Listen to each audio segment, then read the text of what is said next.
whether you know what you are wanting or not consciously is not as important as it might seem, because the source within you knows what you are wanting and is on it. In other words, you just can't live life without, at many levels of your being, clarifying what your desires are.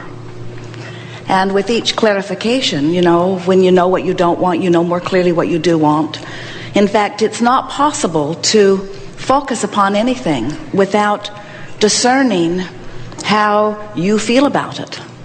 You just cannot help but have that relationship experience with whatever has your attention. So when you are here in your physical bodies, focused upon something that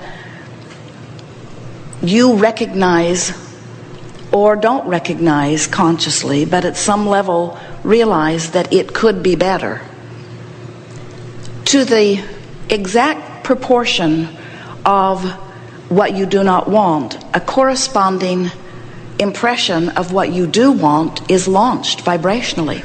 It's just part of the process of focusing. We like the word focusing that Esther finds in this application, because you are source energy focused in a physical body. And everything that exists is because of perception, because of perceiving, because of focusing. So while you are here in your physical bodies, we know that you come together and you describe to one another what you see, and you spend a lot of time not just in your current experience, contemporary time, but in all that has been historically before you. You've been sifting through the data as humans upon this planet of life experience, and individually, collectively too, but without the individual focus, there is no collection of anything. Individually coming to your perspectives of what would be an improvement for you now. Now,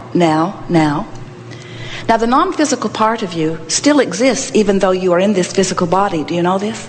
It's not dead or alive as in non-physical or physical.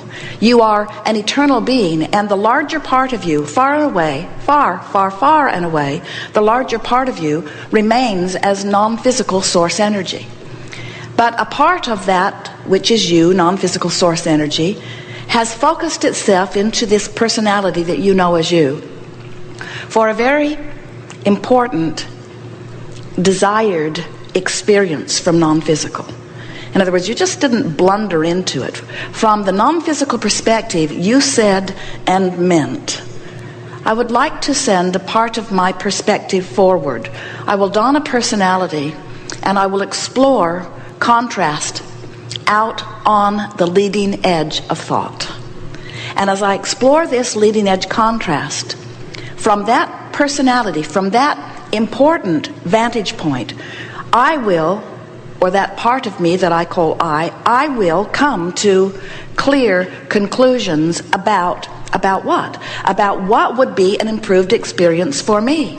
So, non-physical energy, a part of you comes forth, you explore contrast, and by knowing what you don't want, you know more clearly what you do want, and so on. You decipher from the reality that you are observing, perceiving, your preferences. Now, many of you, even as you hear us speak this here today, you don't understand the importance of that, mostly because you don't understand the eternalness of your beingness.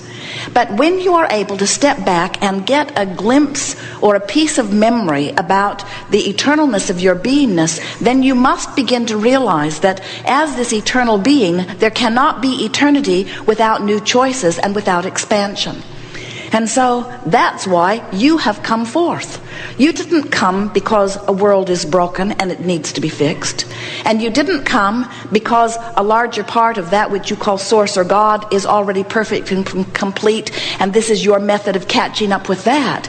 You are that perfect, incomplete source energy who has come forth to explore and to expand, and most of all, to live the joyous experience of the expansion. And so here you are exploring and doing just what you knew you would do, because you can't help it. You can't help but be here. You can't help but be aware. And in your awareness, you cannot help but come to your personal conclusions, because all of us, whether we are non-physical or physically focused, have our vantage point that is the point of self. And built into all of us is a realization of the eternalness of that which we are, and a unique individual preference about what would be better from our point of view. What would be better from our point of view? If you are rude to someone, you launch a rocket of desire that you would like to get along better. If you are not loving someone, you launch a rocket of desire that you would like to find more about them to love.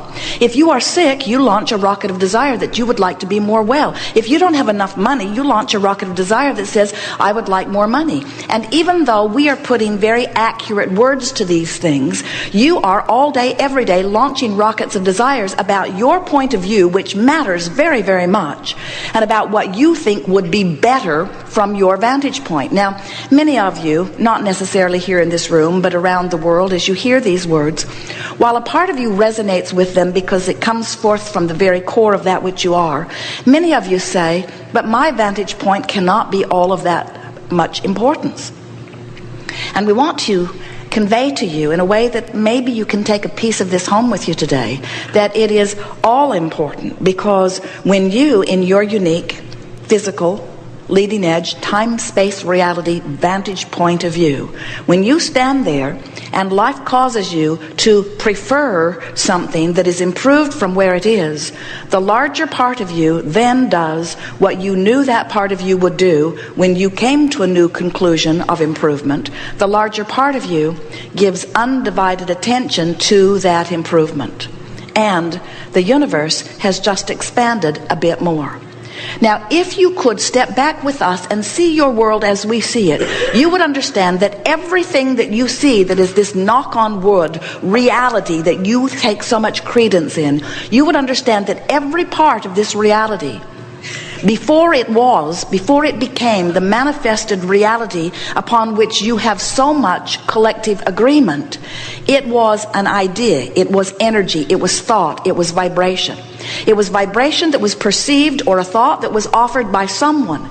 And as more thought was given to it, by the powerful law of attraction, it began to take shape and form until it has become the reality that you all know. So this Earth that is spinning in its orbit in perfect proximity to other planets, it was at one time an idea that many of you, from your non-physical vantage point, were in on the early ideas about and have added to continuously ever since. So we just want to put that in there so that you will not take lightly the importance of contrast causing you to ask for something, because when contrast causes you to ask for something, the beginning of something more occurs. It is the conception of improved life experience. Now, even if you did not know that you were non-physical before you were physical, and even if you did not know that you will be this non-physical being eternally, and even if you did not know that when contrast causes you to ask for something, that the source part of you rides that rocket and becomes the vibrational equivalent of it, setting it up for what will be a future manifestation, even if you did not know any of that, even if you did not understand about law of attraction, which we will talk a great deal about here today, even if you did not know any of this, still you would be contributing mightily to the expansion of this universe just by your existence here in this contrasting environment. Because when you ask, it is given every single time. And just because you don't let yourself catch up with what you've asked for while you're still alive in this physical body does not mean that you do not catch up eventually when you croak, and that you do not have the expansion that you asked for when you croak.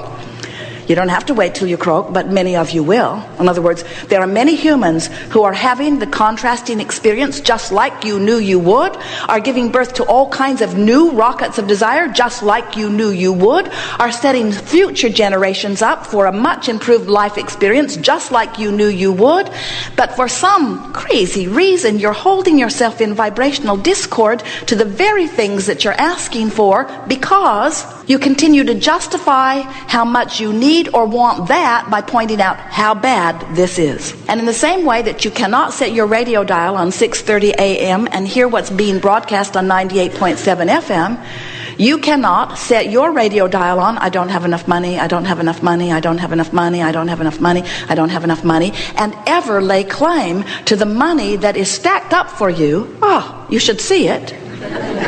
In your vibrational escrow. Vibrational escrow. Can you hear vibrational escrow? Vibrational meaning it's preceding manifestation, as all things do. Escrow meaning it's yours. It's got your account number on it. It's being held for you. Nobody else is going to swoop in and get it. Nobody else can lay claim to it. It's yours, it's yours, it's yours, it's yours, it's yours. It's done, it's done, it's done, it's done. As all things are done vibrationally before they manifest, it's done, but you're not letting yourself move to where it is because you're holding yourself in vibrational discord by your awareness of what is. Now, what do we mean by that? Whatever you give your attention to, as you focus upon it, you activate within yourself a vibration. Many people accept the idea of thought. You know that there is much that happens in your mind that you don't necessarily speak out loud. Probably a really good thing. So you can feel the power of thought, and many of you are beginning to understand how much you convey through your thought without ever putting it into words. You must be beginning to understand that you are all telepathic beings that are communicating on an energy level, on a vibrational level, on a thought level, far more than you have ever imagined that you were. So much more of what's happening in your particular individual world is because of the thoughts you think than anything that you're doing or saying. You are creating by virtue of your focused thought, which activates vibration, which law of attraction responds to. But there's a bigger part of this story that we think most of you have forgotten. And if you can hear it and get it and believe it, at least hope it, then believe it, then know it, what's going to happen to you is you're going to begin to have manifestations show up right away of what's in your vibrational escrow. But even more than that, you're going to come into the visceral feeling, personal knowing of who you really are. You're going to get to know who you really are, not just the part of you that you've come to know in the personality that you recognize and that other people look at as you are moving around in your physical body. You are source energy. You are God force. You are creators. You are magnificent, genius creators here for the purpose of taking thought beyond that which it has been before, and when thought goes beyond which it has been before, manifestation follows. And the evolution of all species is exactly about that. So, as we started to say a little bit ago, whether you know about law of attraction or not, whether you understand your reason for being here, the purpose and value of it, still, you're banging around in contrast, and still you're birthing all kinds of rockets of desires, and you are adding immeasurably to the expansion of this universe, whether you know you are or not. And the source energy part of you is reveling in the ideas that are produced from your synthesizing of life. So now, this expanded you exists. It is a reality more real than anything you know in your physical terms. It is a reality that is vivid and bright, and it is calling you. Now, what do we mean by that? Once you give birth to something, and the larger part of you takes hold of it and focuses upon it undeniably, with never a thought of contradiction, and once law of attraction begins to respond to that idea, this vibrational escrow that we're telling you about becomes a vortex of attraction, calling all things to it for the completion of it. In other words, all things necessary for a full-blown manifestation of your idea or dream or whatever you want to call it is happening. A vortex, a powerful vortex of attraction. Now, if you're just bipping along, living happily ever after, petting your cat, basking by the swimming pool, loving life, making lists of positive aspects, looking for reasons to feel good, getting on frequent rampages of appreciation, basking in the deliciousness of your world, reflecting on the love of someone that you are focused upon, as you are tuned in, tapped in, turned on through meditation, through deliberate thought, however you get there, as you are feeling good, what happens is you are easily called to this swirling magnetic vortex, And guess what? You then get to rendezvous with all of the components that are necessary for the full completion of what you want.